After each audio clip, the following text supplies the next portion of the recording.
Welcome to the first instalment of Clients with Commentary. Clever. This is a little highlight reel from some of my clients last week. So I just picked out a few random clips, stuck them on video, and I'm going to break down the movements and hopefully you'll gain some insight from this and you get to listen to me rattle on. Right, laptop is here. Let's fire up the video. First up, we've got Wellesley. Take it away, Lorraine. So Lorraine here is doing a single leg RDL.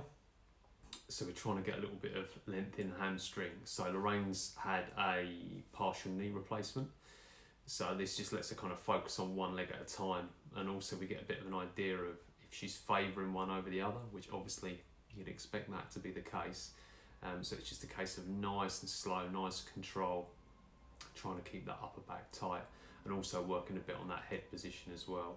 So it's quite hard sometimes with the RDL to kind of know what to do with the head because you don't want to kind of stick your head forward. Sometimes with clients it's easier to get them looking dead ahead, but as you can see Lorraine's kind of determined to try and keep the chin tucked, but she's doing really well with this. And then moving on to the squat portion of our workout, we're using the TRX handles there to allow Lorraine to drop a little bit deeper into the squat, but with confidence, right? So anyone who's had or knows anyone who's had like a knee replacement or partial, you need to get some movement in the joint, but you know, it's quite intimidating and it can be quite disconcerting. You're trying to gain trust back at that joint, and what the TRX allows you to do is get that a little bit deeper. So you're not putting all the weight through the joint, you can kind of use the handles as kind of strength allows, but she's doing a really nice job there of keeping the knees lined up, they're not buckling in. Here we go, Sue Sturgeon with the seated row. So this is one I really like for Sue, trying to get them shoulder blades pulled back and just finishing that nice upright posture, nice long back. And again, something that Sue's been working on is keeping the head still. As you can see, she's literally like picking a spot on the wall there and just focusing dead ahead, which I'm a big fan of. Mr. Page, this is one of the mobility drills we're doing at the start of the session. So trying to lower under control to get the kind of pecs firing. Next up, he's going to do like a shoulder rotation or like a kind of swimmer's drill. This is a lot harder than it looks. So you're trying not to excessively arch the lower back there. And then with Keith, we kind of advance it, brace that core, squeeze the glutes and press up like that. And then we kind of fold back into almost like a downward dog. This is one of those exercises where I kind of showed Keith this, months ago now. And now he's better than me at it. It's always slightly disheartening as a trainer when that happens. All good, depending on which way you look at it. Next up, Wendy.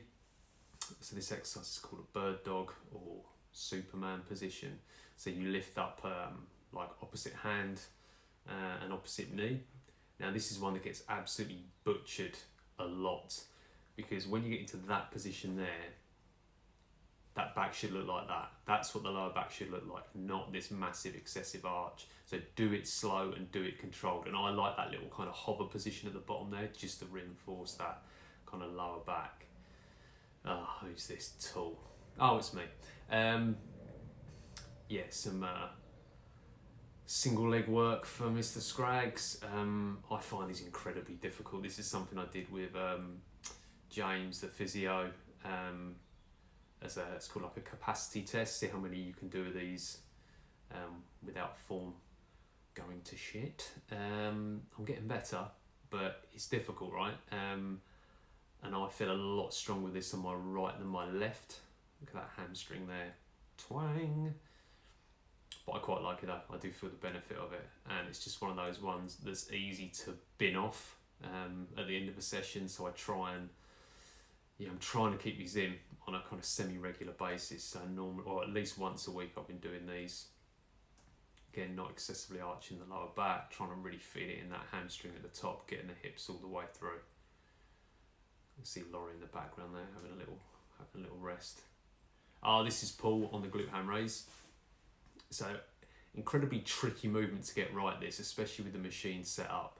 So again, at the top, you're looking to like not excessively arch at the lower back. You're trying to get the glutes and the hamstrings working together. So the reason you like extend the legs there is you get that little bit of knee flexion, and then you squeeze the glutes to finish it off.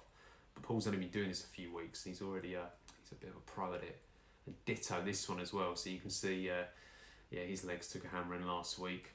But I love this one. Some single leg work. Other arm out for balance. That slam ball rests on the shoulder. Looks tough. It's actually quite comfortable. And what I've found with clients recently is that that's put them in a better position than holding the dumbbells out in front. Next up, Ajay on the TRX.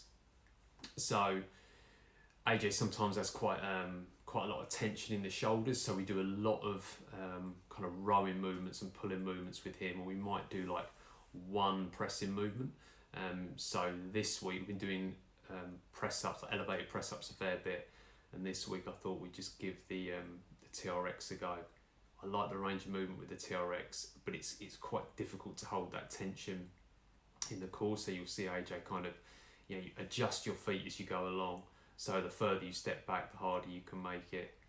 But that kind of tucking the elbows in puts the shoulders in quite a kind position. Like when you're pressing on the floor, sometimes it's easy to let the elbows flare out.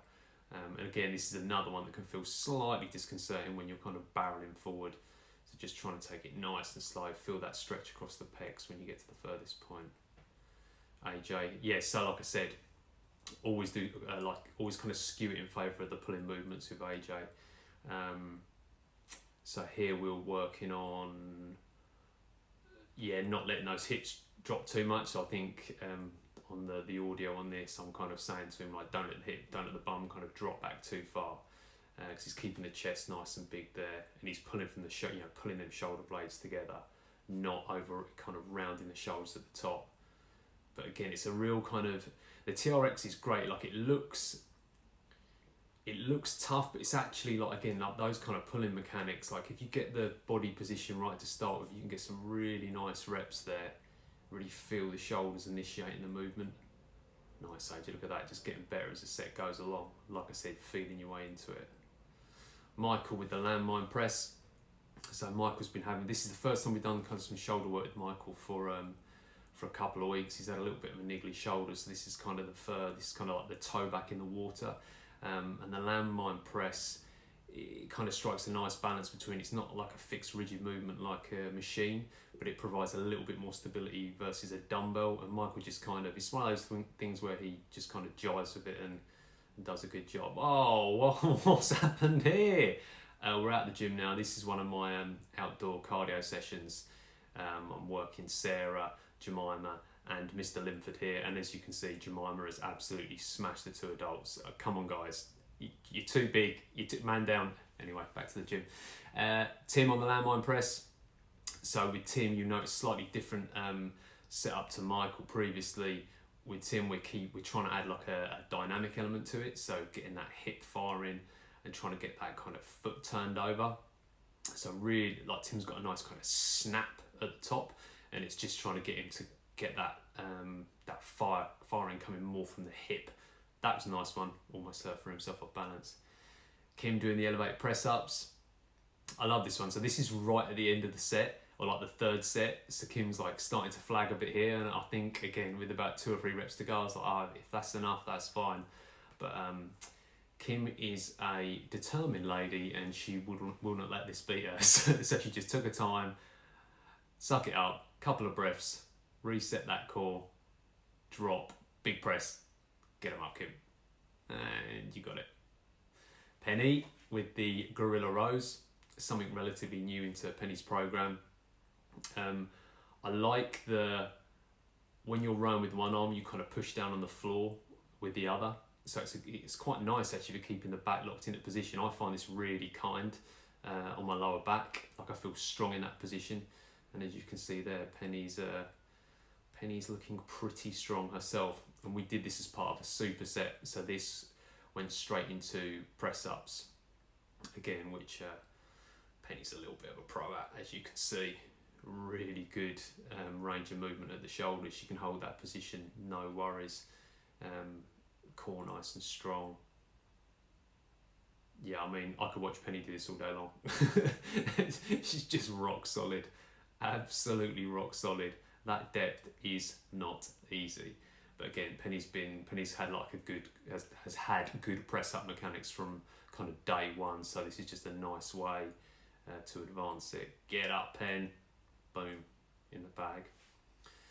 Charlotte, the 6 a.m. slot. This one still dark outside. Look. Fantastic chin-ups.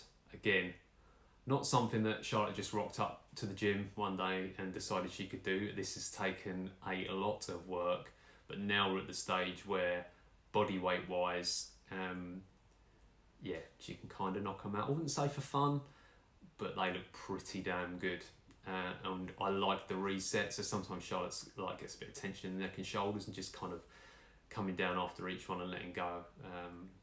Feels a bit kinder, and because it looks so easy, I thought, do you know what you need? You need a nice 5 kilo plate strapped around your waist. See if you can get a few reps out there. And again, good solid reps. Just starting to get a bit hard there. Little shake of the head, so you know Charlotte's struggling. But here she goes. Get that last rep out, and that is just about that. Finishing up with the big dog, Big Dave. So we'd already done a couple of exercises before we launched into this, and this is a little superset of chin-ups and press-ups. So if memory serves, I think this one went 3 chin-ups, 5 press, 2 chin-ups, 5 press, 1 chin-up, 5 press. I'm probably going to find out in about 30 seconds. Nice. I mean, he's just a strong dude. Absolute machine, just cranks it out. Again, I wish I could take credit for all of Dave's gains, but he was pretty strong when he got to me. I'm just rinsing him for all his worth. But really good kind of strength endurance. Just been able to crank these out with good form. And yeah, don't get me wrong, the last set's getting a little bit harder, but impressive stuff. Rather him than me. I hope you enjoyed that. Any questions about any of the movements or exercises on display, stick them in the box below. But yeah, hope you enjoyed it. Take it easy. Bye bye.